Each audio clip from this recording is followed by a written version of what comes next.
Yo, yo, yo, yo, yo. What is up, everybody? It is your boy, MM2K, back again with another stream. This is a special stream in a new series that we're going to be doing where we are talking about Starfield. This is called My Journal, My Starfield Impressions, the first 5 hours. I just wanted to take maybe a half an hour max to talk to you guys about what I've gone through in the game so far, give you my impressions. I go through a rigorous review process, and because of that review process, I feel like I've etched out some things early on that are the reasons for ire, the reasons for enjoyment, and just give my thoughts on a lot of the fluff and stuff. Well, what I'm trying to do is cut a clear, reasonable path through a lot of the fluff that you're seeing from haters and what you're seeing from fanboys, you know what I mean, to get you to the meat and potatoes of this game. And that's whether you are a Bethesda fan or not. If you're new to like the Bethesda software games experience, I wanted to like carve out a path so you can understand what you're getting into. So first and foremost, there's, for those that don't know, I'm playing on PC. I would love to play on the NVIDIA GeForce Now. You're seeing some of my gameplay now on the screen.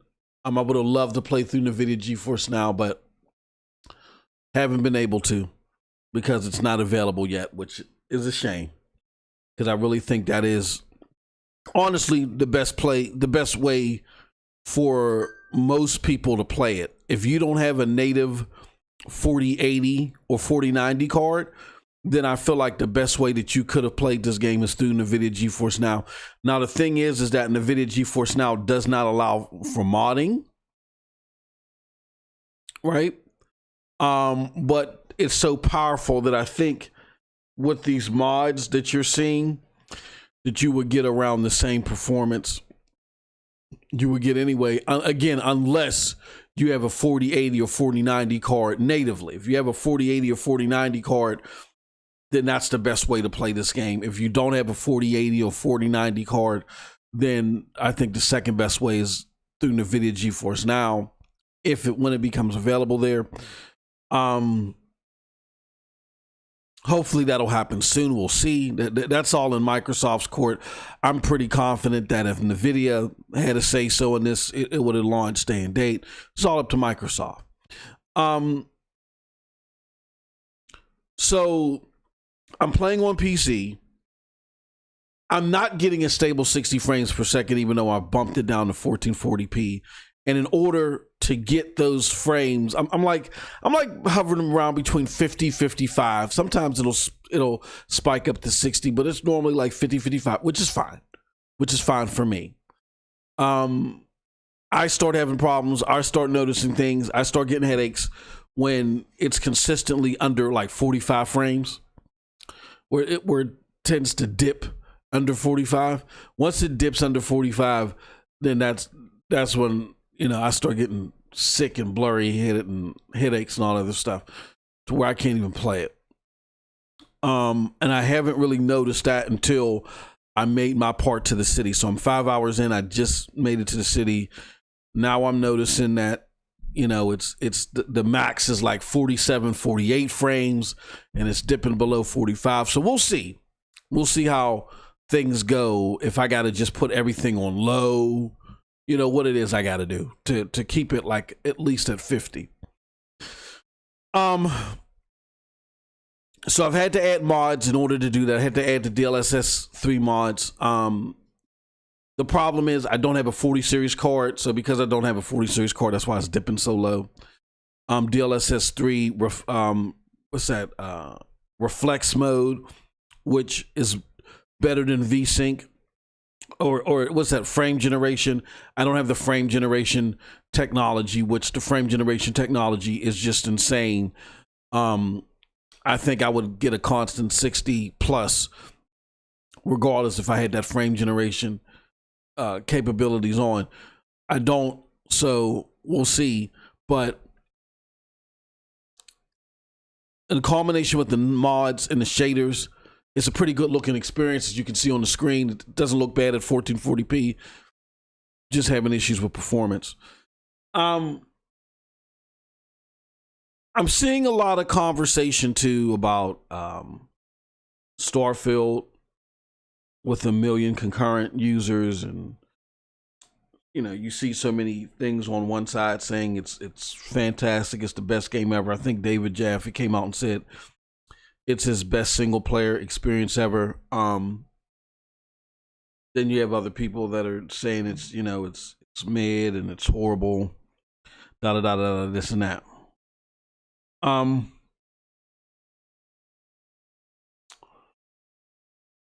My experience is somewhere in the middle. My experience is, this is a Fallout game in space that has improved gunplay, better fidelity than the atypical Fallout.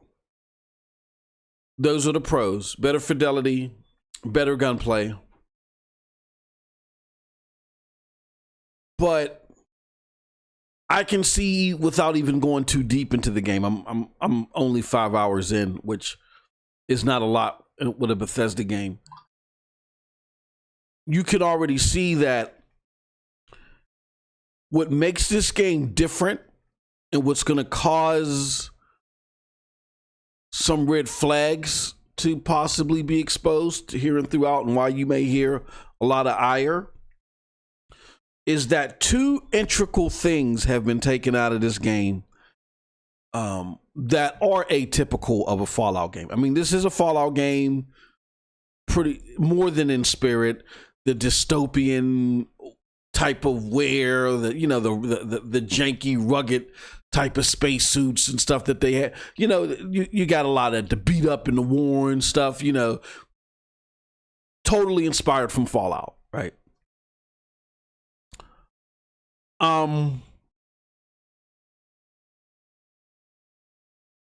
The thing that is most paramount that was removed here, that is really going to question the longevity of this game in the most critical areas, is the removal of VATS.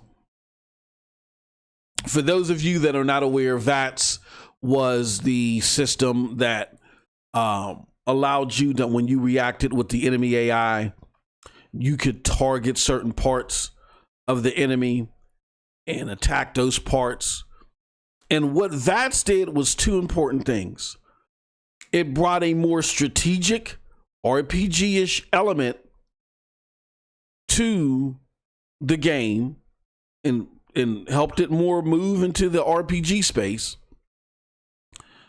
And then the other thing that VATS did is VATS had you covered, or had the game covered, because of the jankiness of the AI. Like, there's a lot going on in Bethesda Softworks games. So there are certain things that they atypically don't focus on. Like, they didn't focus on AI. They didn't focus on gunplay. And they didn't focus on the fidelity, all like that. I mean, when Fallout 3 first came out, it looked like a decent modern game. It wasn't mine, but it was a decent modern looking game that just had a lot of depth to it. Over the years, the quality of life really didn't grow that much, but you didn't play Fallout for the visuals. You know what I'm saying? You played it for the engrossment, the experience. You know what I'm saying? The immersion. That's what you played it for. The journeying, the immersion, the character building, all that other stuff, and the graphics, okay, whatever. You know what I mean? They were very slightly polished for Fallout 4. Then you go to Fallout 76, where they're very similar to Fallout 4. There's really not that much quality of life added. But again, the reason why Fallout 76 still has a following that is still growing despite this lack of quality of life visually is because that's not what Fallout games are about. So because there was so much in the game, the AI, the graphics, and the gunplay were not big. The graphics and the presentation are one separate thing. The AI and the gunplay are lumped together. Here's how the AI and the gunplay are lumped together. The AI is janky. It's not real strategic. They don't hide. They don't take cover. You know what I'm saying? They pretty much just come at you and they shoot. Or they attack or they jump. You know what I'm saying? And the thing that made that engaging is that the AI was always OP. You know, it was very rare, depending upon your skill level. It was very rare that you were just going to put a couple of shots into something and kill it, unless it was extremely weak. So if you came across something naturally on your level, when you approached it, it was it was a fight. You know, I don't want to say a bullet sponge, but you had to reasonably put some shells into the thing, right? This time around, the AI is slightly better, where it's like if it's human AI, it will take cover to a certain extent, but you can flank them easily. Ran across a situation that's part of our gameplay here. And when I shot a character, there were two characters, and I flanked them on the side. And one character literally just stood there, shot back, didn't move while I was shooting it, while I was hitting it with the cutter. Cutter is a tool that you get at the beginning that's to cut rocks, and you can use it as a weapon. But the cutter is real slow. So I was using the cutter to kill this enemy, and he just literally stood there and let me just mow him down with the cutter.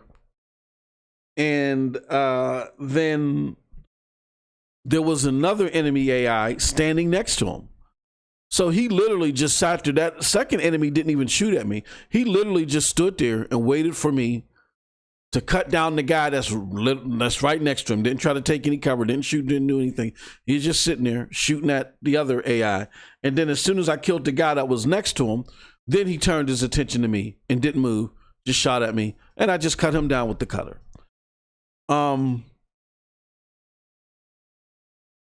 Stuff like that is overlooked when you have that system implemented. Because let's be honest, when you're playing like an RPG, even an action RPG, the AI isn't that impressive. Why? Because action RPGs that are not fully, that haven't fully engrossed and fleshed out the action areas, action RPGs like that, opposite of a Witcher or even a Cyberpunk, where again, they're really put core development in the AI, because even though there's RPG elements, they want that action RPG sense to be there. That's where the AI is dynamic and does things or whatever. But you'll have other RPGs that are action RPGs where the AI just moves around. They generally move towards you or whatever, and you got to slice or whatever and just dodge attacks. And the AI isn't that smart. It's just a matter of you not getting hit too many times, right? Depending upon how OP the enemy is. That's where Fallout falls into. into that space. And it's okay, because even though the AI isn't that intelligent, you just want to avoid getting hit too many times, because the AI is really OP. So to combat the fact that the AI is just going to make a beeline towards you, right, and just attack, you have things like VATS that will slow down time and let you target a specific body part and attack, and then automatically, strategically, in like a turn-based style, let you shoot, and comes up with a predetermined number of how much damage you did to that body part and the overall enemy. That deals with the jank, the real-time jank of the AI. I think that's a better way to describe it. That's the best way to deal with the real-time jank of the AI. But here's the problem with Starfield. And let me do something. It pretty much does that thing where it doesn't necessarily allow the VATS. Then what that does is that slows the game down. That exposes the enemy AI in their complete jankiness. Like you get to see the jankiness in full throttle, right? So that's a problem. I don't like it. I don't like that aspect, because now the enemy AI is exposed for not being smart. And what you're trying to do is you're trying to create an RPG now that's on the same cusp of a Cyberpunk. I'm not going to sit there and pretend like the AI in Cyberpunk is the smartest either, because that's also a big game to where, it's not, it has action elements, but it's not an action title. It's an action RPG. So there are things that you do to slow down time, so you can use spells and things like that to make up for the jank in the real-time enemy AI. This doesn't have anything like that. Like, the only thing that you can do, unless it becomes like some type of weird spell down the road, you can slow down time when you're switching weapons, and you can pause the game, but there is no VATS element to it. And the way that the creation engine is based, it looks like a prettier version on the surface. Is for the end user, it's a prettier version of the old engine that they used. It's not, the AI is not that much better. Again, I can see where the AI will take cover and not run directly towards you. But to start creating action games on the brink of what Cyberpunk's trying to do, no, it's not good at doing that.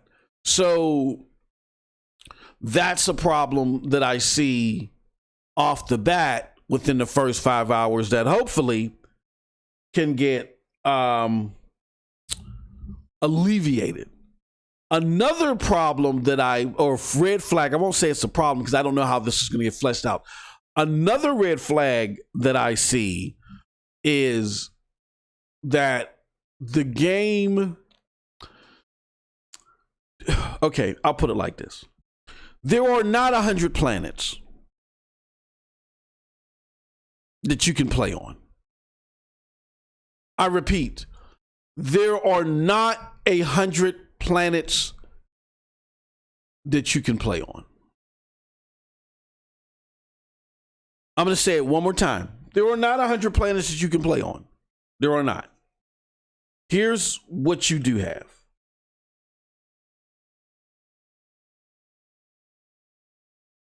You have 100. You have various static map pieces that'll have mission parts in them, right? Like the main city, New Atlantis, or whatever. You'll have places and tiles You have various different static tiles of map area that'll always remain consistent.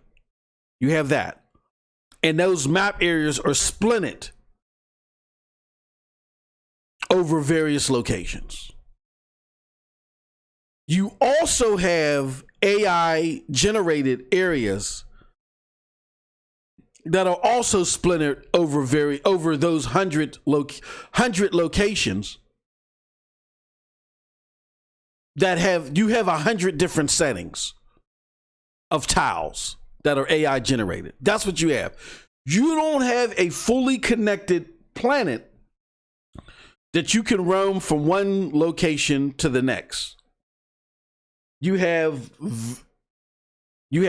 a set number of static locations because those are mission based. So you have a set number of static map tiles that never change.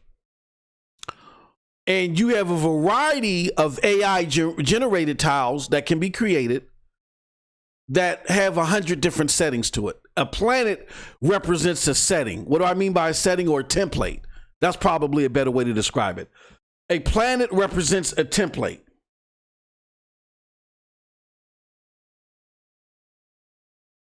When I say a planet represents a template, I mean when I fly to a planet, like say if I fly to Earth and say if I could walk around Earth.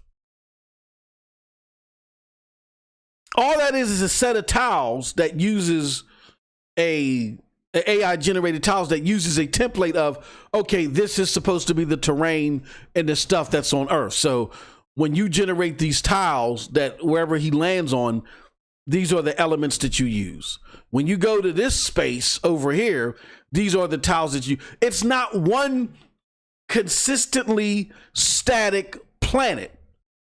When I talk about a planet, it needs to be static. Like static meaning it's the same. Like even if you want to auto generate the terrain. When I say the same, I mean it's in the same location. It takes the same distance to go from east to west, from north to south. If you want to auto generate the terrain the first time I interact with it, that's different. Kind of like what a Remnant 2 does. Like when I first go to a certain location, it auto generates how that thing is going to look. Like every beginning is not the same. But once I first enter that beginning, that beginning becomes static, right? But then my experience is different from the other user experience. So even if I go to the planet Earth, if the planet Earth's terrain, as I'm coming across a location, is auto-generated differently from, let's just say, Cold Blood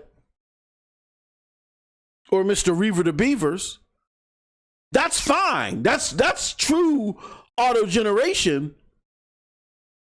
But then that area of space and the terrain becomes static. Now what happens is, as I'm coming across certain tiles that are connected to each other, then the buildings are built, the tunnels are built, the caves are built. Once I come across those become static. So let's just say if I say, oh man, I came across this building that I don't have enough DigiKeys for. But I was in another place of this planet where there were like 9 DigiKeys, and for whatever reason, I didn't pick them up. Let me go back over there, pick up those DigiKeys, come back to this place, and open up this safe. That is not static, because if I create so many spaces that I embark on in that template, it's not an actual planet. If I use so many tiles within that template, things start to disappear. That's not even a map. So I'm not even really journeying. I'm discovering. I'm not even exploring. When you explore something, it's a static terrain and you're going deeper and deeper or further and further in that terrain, already establishing what you've come across, but finding new stuff. But you can always come back to what you come across. That's journeying.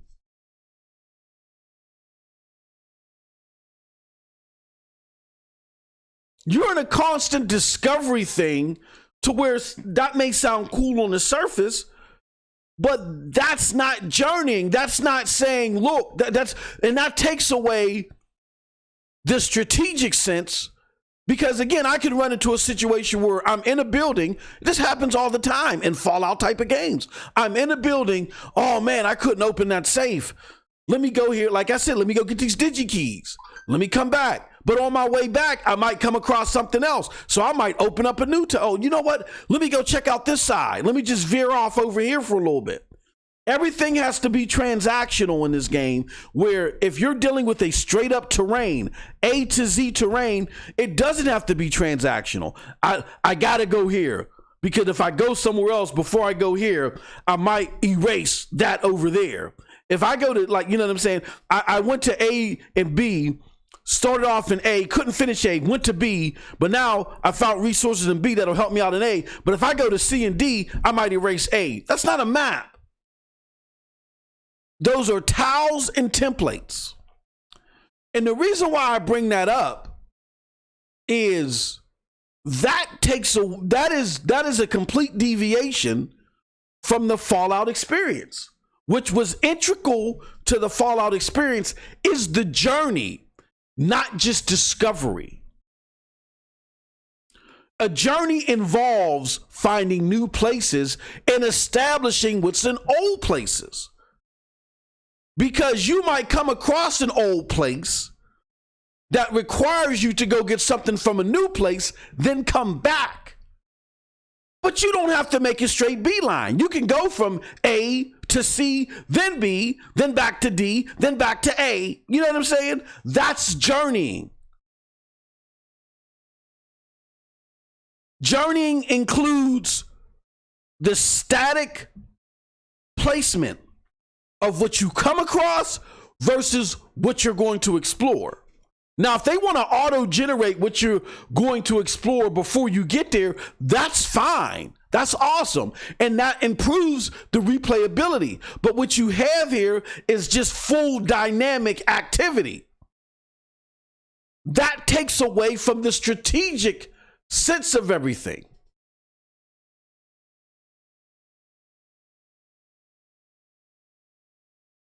That's not journeying. That's just discovering. You're on a constant discovery tour with tiles that have 100 different templates. That's basically it. Now, I know the way I described that may have had a negative tone to it. It might actually work the further you go into the game. But if you look at my original gameplay and you ask Cold Blood, we're going to say no. It doesn't work. These tiles are so just sparse of life. They're not densely populated. Another thing that works in a Fallout-inspired game is that even though those maps may be the same size or even smaller than a tile in Starfield, those maps are densely populated. So like I said, you may be at A and you're on your way to B, but you discover C halfway there. And you're like, oh, this building is dope. C tells you, you know what? Go to D because you're going to get this ray gun. And you're like, okay, I'm going to go do that. But on your way to D, then there's E. You clear out E. And then you're like, okay, I don't want to get too distracted. Let me go to D. You finally get the ray gun from D. You might have to circle back to C for something because you weren't powerful enough to open a safe. And now you are because you journeyed off to E and D. and then you can go on to B. All that's not possible if everything remains remains dynamic, or if there's the threat of something being dynamic. So there is just a go here one time. It's like what's that game show where you like run in a room and you got to grab everything that you can, and then you only got so much time, and then you know what I'm saying? Like if there is a terrain or a template that you really like journeying on, and you go to too many of these tiles, you're going to lose that.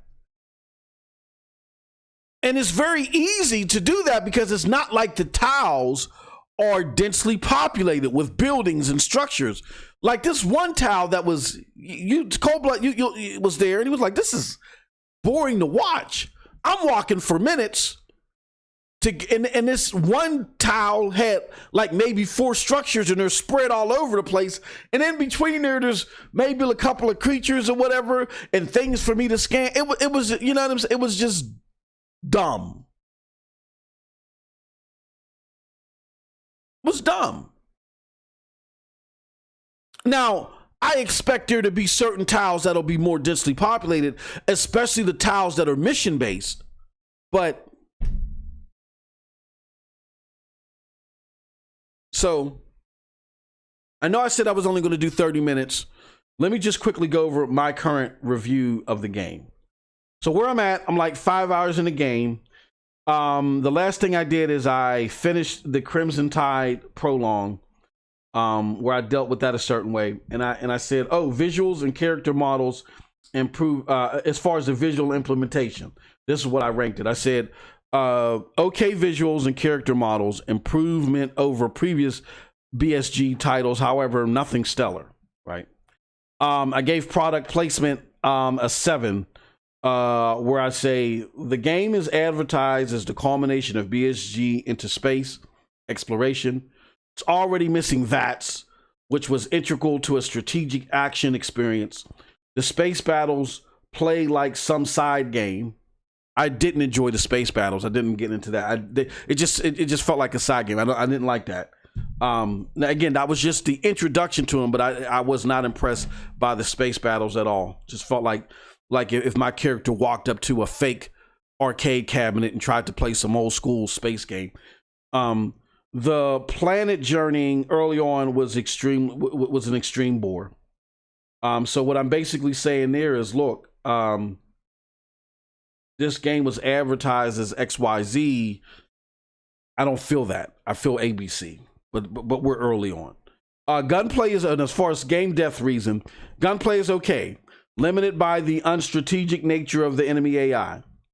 Level design presented by space battles is not impressive. General landscapes not interesting at the moment. Game feels like 100+ settings or templates than full planets. Very mediocre game loop so far. For game mechanics, I gave a 7.5. I said game control on response are solid. No noticeable bugs. I haven't run into any bugs at the moment. The menu UI is bad. Unfortunately, the tutorials are not exact enough to walk you through it without unnecessary complication. I mean, overall, I gave a 7.5, right? You know, everything is averaged out to a 7.5. Again, I'm very early on. This thing could drastically improve. Maybe not, who knows? We'll see. But I said fair experience. Positives are depth of gameplay, enhance BSG or Bethesda software game visuals, and gunplay. Gunplay has improved, but that's not saying much for a Bethesda software's game, but it has improved. There's something there at the ground level. If the AI becomes smarter, maybe if it was just dumb in the beginning, but they become smarter, we'll see. The negatives are lack of VATS. That early on is hurting the game. All flaws, AI flaws, because of the lack of VATS are exposed. AI generated landscapes are not engrossing. Boring, space battles, slow pacing, and game startup. So I gave it a 7.5 out of 5. I mean 7.5 out of 10. That's my score right now. People have hundreds of hours in. They love it. I'm going to tell you this. I have patience when it comes to games. I think of BioShock 2 when it comes to it. I'm not going to say, there's a set time I'm going to give this game. Like I'll give it like 20, maybe 30 hours. If within 20 to 30 hours, if I'm not feeling this game, no, we're done. People say that this stuff that I'm experiencing persists. What's that? Maddie Plays said that he experienced this within 15, 20 hours.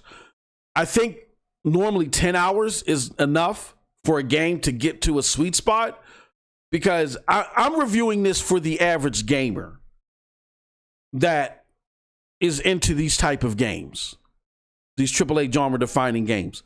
The average gamer is not going to sit there and wait literally over 15 hours for a game to get good. But I'm going to add an additional 5. I'm going to give it 20, even 30, 5 to 15. If at 30 hours, the game doesn't get good, we're done. As far as assessment is concerned, I'm not even going to waste my time. I'll just, hopefully within 30 hours, I would be able to finish the game and then we're done. If it's better, then hell yeah. Because again, I'm an original. I've had every Fallout, even before Bethesda got a hold of them. The asymmetrical games. I'm a fan of Bethesda software games. That's why I went out and vigorously defended Fallout 76, because of I was like, look, it's not that bad. I mean, it's not that great either, but it's not that bad. So, but we'll see. All right, that's my score. Thank you very much. We'll be back later on playing this game, and I'll let you know what I think. But thank you for joining us. We're going to be doing this regularly. When we go through so many gameplays, we'll do a journal entry, and I'll review the score with y'all. With that said, I appreciate all y'all. Thank y'all so much. Till next time, have a wonderful gaming day. Peace.